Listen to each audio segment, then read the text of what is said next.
నమస్తే ఏబిఎన్ ప్రేక్షకులకు శుభోదయం. స్పీన్ న్యూస్ కు స్వాగతం. ఎట్టకేలకు గండ్లు పూడ్చిన ఏపీ ప్రభుత్వం వరద ముంపు నష్టం నివేదిక సిద్ధం. ఖమ్మంకు కన్నీరు మిగులుస్తున్న మున్నేరు. తెలుగు రాష్ట్రాల్లో దర్శనమిస్తున్న వెరైటీ గణనాథులు. బంగాళాఖాతంలో కొనసాగుతున్న అల్పపీడనం. జమ్మూ కాశ్మీర్ ఎన్నికలు చారిత్రాత్మకమంటున్న అమిత్ షా. ఇలాంటి వార్తల సమాహారం స్పీన్ న్యూస్ ఇప్పుడు చూద్దాం.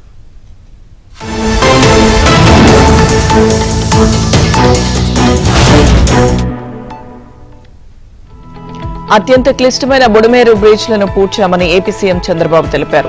4 రోజులుగా మంత్రులు నిమ్మల రామానాయుడు, నారా లోకేష్లు కలిసి దీన్ని పూర్తి చేశారని పేర్కొన్నారు. దీనివల్ల ఇన్ఫ్లో పూర్తిగా ఆగిందని చెప్పారు. ఇది వైసీపీ ప్రభుత్వం చేసిన తప్పును సరిచేయడానికి హెవీ టాస్క్ అయిందని అన్నారు. ఇక జగన్ ప్రభుత్వం ఏ ప్రాజెక్టులను మెయింటెనెన్స్ సరిగా చేయలేదని ఆరోపించారు. అన్నమయ్య, గుండ్లకమ్మ, పులిచింతల కొట్టుకుపోయినా ఒక్క పైసా మెయింటెనెన్స్ కు ఇవ్వలేదని మండిపడ్డారు. బుడమేరు ఎక్కడికక్కడ ఆక్రమణలకు గురైందని తెలిపారు. గతంలో డ్రైన్ వాటర్ స్ట్రాంగ్ కోసం 500 కోట్లు కేంద్ర ప్రభుత్వం ఇచ్చిందని సీఎం చంద్రబాబు గుర్తు చేశారు. ఆ నిధుల్లో గత టీడీపీ ప్రభుత్వంలో 100 కోట్లు ఖర్చు పెట్టామని, వైసీపీ అధికారంలోకి వచ్చాక ఆ నిధులను ఏమీ ఖర్చు పెట్టలేదని, ఆ నిధులను డైవర్ట్ చేసిందని సీఎం ఆరోపణలు చేశారు. 7 రోజుల పాటు చాలా ప్రాంతాలు నీళ్లలోనే ఉన్నాయని చంద్రబాబు చెప్పారు. ముంపు ప్రభావిత ప్రాంతమైన న్యూ రాజరాజేశ్వరిపేటలో బాధితులను పరామర్శించానని తెలిపారు. ఇప్పటికీ 4 అడుగుల నీళ్లున్నాయని, ఈ ప్రభుత్వంపై బాధ్యత ఉంది అన్నారు. బుడమేరు క్లోజ్ చేసేటప్పటికీ 1.1 టీఎంసీల నీళ్లు విజయవాడలో ఉన్నాయని, అయితే మళ్లీ వచ్చిన వర్షంతో నీరు చేరినట్టు చంద్రబాబు తెలిపారు. విజయవాడ చిట్టినగర్లో గత వారం రోజులుగా స్వచ్ఛందంగా సేవా కార్యక్రమాలు, సహాయక చర్యలు పాల్గొన్న తెలుగుదేశం పార్టీ కార్యకర్తలు, స్వచ్ఛంద సేవకులకు, వివిధ సంస్థల వాలంటీర్లకు మంత్రి అచ్చెన్నాయుడు, ఎమ్మెల్యే బ్రహ్మానందరెడ్డి, 46వ డివిజన్ ప్రత్యేక అధికారి రాజబాబు, 46వ డివిజన్లో రెయిన్ కోట్లు, అలాగే శానిటైజర్లు పంపిణీ చేశారు. వర్షం, వరద నీరు, మురుగు వంటి ప్రతికూల వాతావరణంలో సైతం వరద బాధితులకు సహాయ సహకారాలు అందిస్తున్న యువత వర్షంలో తడుస్తూ సహాయక చర్యలు కొనసాగిస్తున్నారు. ఈ నేపథ్యంలో వారి సేవలను అభినందించి వారికి రెయిన్ కోట్లు, శానిటైజర్లు పంపిణీ చేశారు. ఈ సందర్భంగా ప్రజల కోసం కష్టపడుతున్న యువతను మంత్రి అచ్చెన్నాయుడు ప్రత్యేకంగా అభినందించారు. నంద్యాల జిల్లా బనగానపల్లి నియోజకవర్గం సంజామల మండలంలోని పాలేరు వాగు వెంట భారీ వర్షానికి దెబ్బతిన్న పంట పొలాలను రాష్ట్ర రోడ్డు భవనాల శాఖ మంత్రి బీసీ జనార్దన్ రెడ్డి రైతులతో కలిసి పరిశీలించారు. అనంతరం రైతులను పంట పొలాల నష్టం గురించి అడిగి తెలుసుకున్నారు. అధిక వర్షాల వల్ల పాలేరు వాగు వెంట ఉన్న పంట పొలాలు నష్టపోవడం జరిగిందని, నష్టపోయిన ప్రతి రైతుకు రాజకీయాలకు అతీతంగా నష్టపరిహారం అందేలా చర్యలు తీసుకుంటామని మంత్రి బీసీ జనార్దన్ రెడ్డి తెలిపారు. అలాగే వ్యవసాయ అధికారులు నష్టపోయిన పంట పొలాలను త్వరగా అంచనా వేసి పంపించాలని విజ్ఞప్తి చేశారు. వాగులను రైతులు ఆక్రమించవద్దని, అలా చేయడం వల్ల రైతులకే నష్టం వస్తుందన్నారు. ఇక టీడీపీ రైతుల పక్షపాత ప్రభుత్వమని మంత్రి బీసీ జనార్దన్ రెడ్డి చెప్పారు.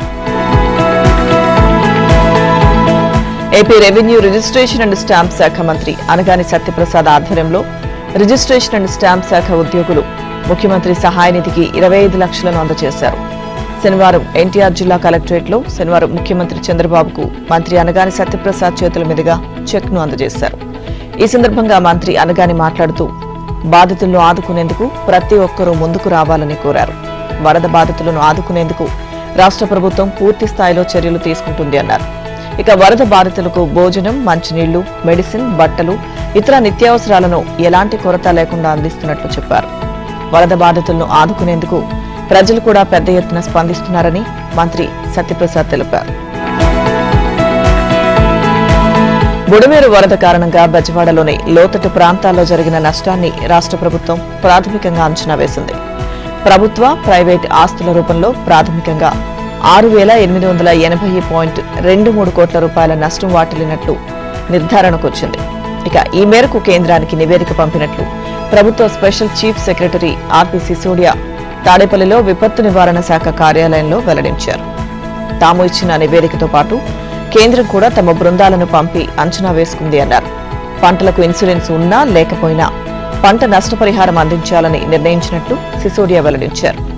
బుడమేరుకు గండ్లు పడే అవకాశం ఉన్నట్లు ముందస్తు సమాచారం లేదని, అయితే పైనుంచి వరద ఉధృతి అధికంగా వస్తున్నట్లు సమాచారం ఉన్నా అప్పటికప్పుడు 2 లక్షల మందిని ఖాళీ చేయించడం సాధ్యమయ్యే పని కాదని సిసోడియా అన్నారు. ఖమ్మంలో మళ్లీ భారీ వర్షంతో మున్నేరు వాగు మరోసారి ఉగ్రరూపం దాల్చింది. దీంతో లోతట్టు ప్రాంతాల్లోని ప్రజలు మళ్లీ బిక్కుబిక్కుమంటూ బతకాల్సిన పరిస్థితి తలెత్తింది. ఖమ్మం నగరంలో వరద ముప్పు పెరగడంతో వరద బాధితులు మళ్లీ భయాందోళనకు గురయ్యారు. 16 అడుగులకు మున్నేరు ప్రవాహం చేరుకోవడంతో ఖమ్మం ప్రజలు తీవ్ర భయాందోళనకు గురవుతున్నారు. ఎడతెరిపి లేకుండా భారీ వర్షం ఖమ్మం నగరంలో కురుస్తుంది. దీంతో 14 అడుగులకు మున్నేరు ప్రవాహం చేరింది. మున్నేరు పరివాహక ప్రాంతాలైన రామన్నగూడెం, దానవాయిగూడెం, ప్రకాష్ నగర్, మోతీనగర్, వెంకటేశ్వర కాలనీ, పద్మావతి నగర్, పెద్దతండ, సాయి గణేష్ నగర్ మున్నేరు వరద ప్రవాహం ఈ ప్రాంతాల్లో పెరుగుతోంది. దీంతో ప్రజలను పునరావాస కేంద్రాలకు తరలించేందుకు అధికారులు ఏర్పాట్లు చేశారు. మున్నేరు పరివాహక ప్రాంతాల ప్రజలను పునరావాస కేంద్రాలకు అధికారులు తరలించారు. ఇక మరోవైపు డిప్యూటీ సీఎం భట్టి విక్రమార్క హైదరాబాద్ నుంచి ఖమ్మం చేరుకుని పరిస్థితిని ఎప్పటికప్పుడు సమీక్షిస్తున్నారు. లోతట్టు ప్రాంతాల ప్రజల్ని అప్రమత్తం చేయాలని అధికారులని ఆదేశించడంతో పాటు ప్రజలు పునరావాస కేంద్రాలకు వెళ్లాలని పోలీసుల మైక్ సాయంతో హెచ్చరికలు జారీ చేశారు. మరోవైపు 16 అడుగులకు మున్నేరు వరద ప్రవాహం చేరుకోవడంతో మొదటి ప్రమాద హెచ్చరికను అర్ధరాత్రి జారీ చేశారు.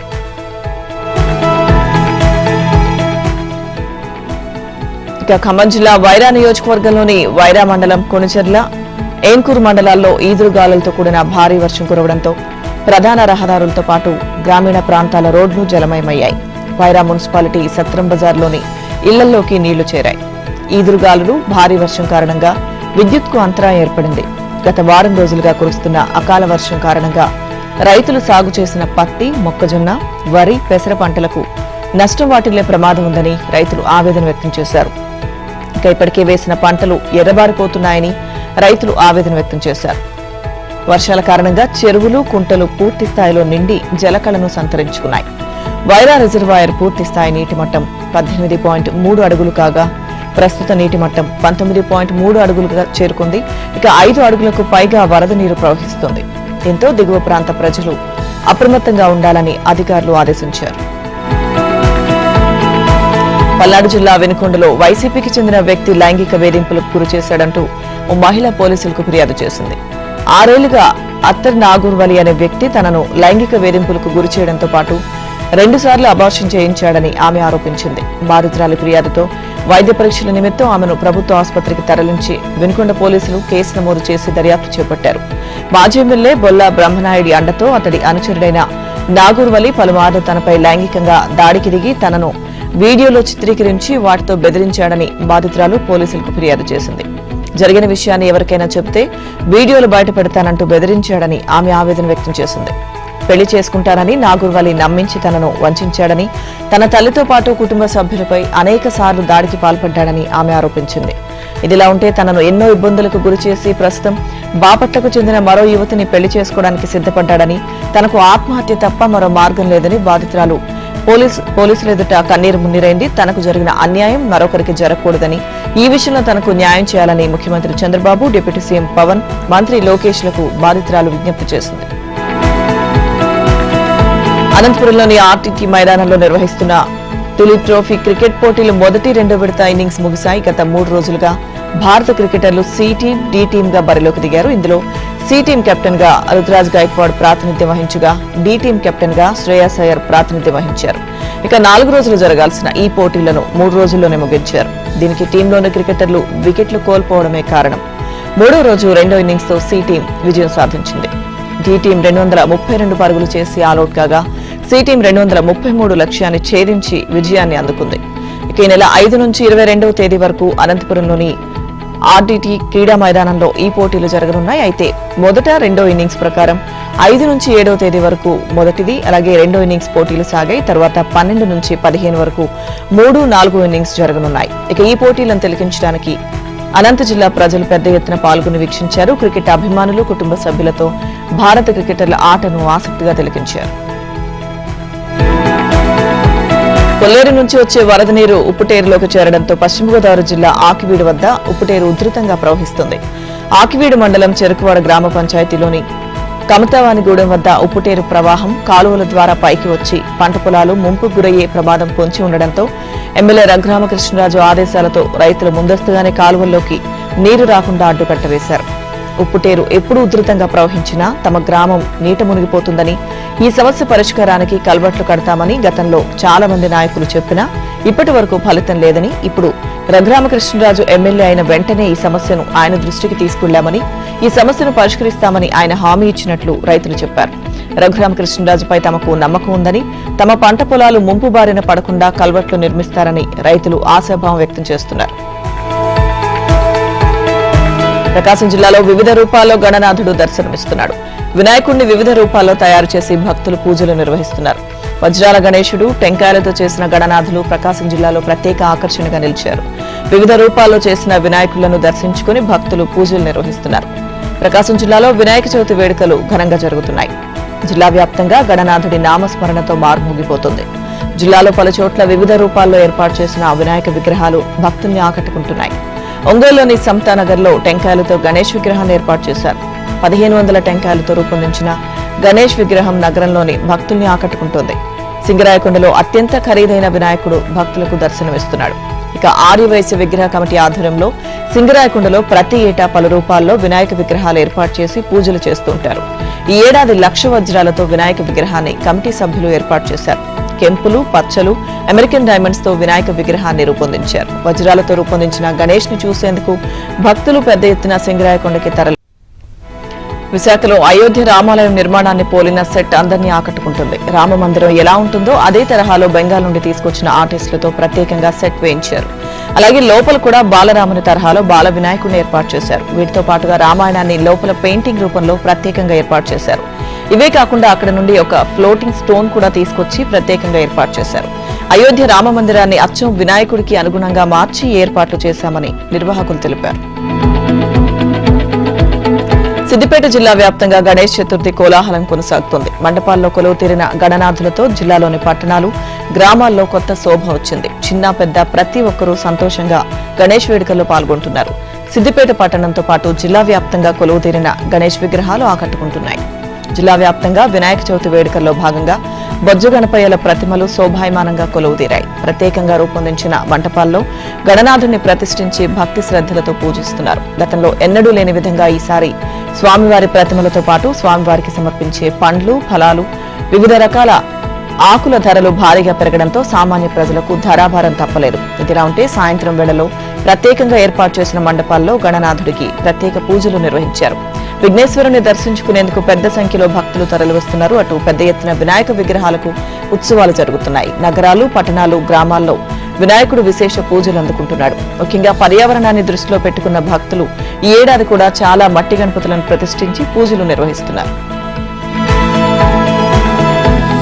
బంగాళాఖాతంలో ఉన్న అల్పపీడనం తీవ్ర అల్పపీడనంగా మారింది. వాయువ్య బంగాళాఖాతం, దాని ఆనుకుని మధ్య బంగాళాఖాతంలో తీవ్ర అల్పపీడనం కొనసాగుతోంది. ఇది ఉత్తర దిశగా కదులుతూ ఈ నెల 9వ తేదీకి ఒడిశా, పశ్చిమ బెంగాల్, బంగ్లాదేశ్ తీరాలకు సమీపంలో వాయుగుండంగా మారే అవకాశం ఉంది. దీని ప్రభావంతో కోస్తా జిల్లాలో ఓ మోస్తరు వర్షాలు పడతాయని అధికారులు తెలిపారు. శ్రీకాకుళం, పార్వతీపురం, మన్యం, విజయనగరం, అల్లూరి, తూర్పు గోదావరి, పశ్చిమ గోదావరి, ఏలూరు, ఎన్టీఆర్, కృష్ణా జిల్లాల్లో ఓ మోస్తరు వర్షాలు పడతాయని, 1-2 చోట్ల భారీ వర్షాలు కురిసే అవకాశం ఉందని అన్నారు. తీరం వెంబడి బలమైన ఈదురుగాలులు వీస్తున్న నేపథ్యంలో మత్స్యకారులు వేటకు వెళ్లరాదని, రానున్న 2 రోజుల్లో ఆంధ్రప్రదేశ్లో పలు చోట్ల భారీ నుంచి అతి భారీ వర్షాలు పడే అవకాశం ఉందని విశాఖ వాతావరణ శాఖ అధికారులు తెలిపారు. ఇక ఇప్పటికే రాష్ట్ర వ్యాప్తంగా కురిసిన వర్షాలకు ప్రజాజీవనం అస్తవ్యస్తమైంది. వరదలు ఇప్పుడిప్పుడే తగ్గి అంతా కుదుట పడుతుందని అనుకుంటున్న సమయంలో వాతావరణ శాఖ మరో ప్రకటన చేసింది. బంగాళాఖాతంలో అల్పపీడనంతో భారీ వర్షాలు కురుస్తాయని తెలిపింది.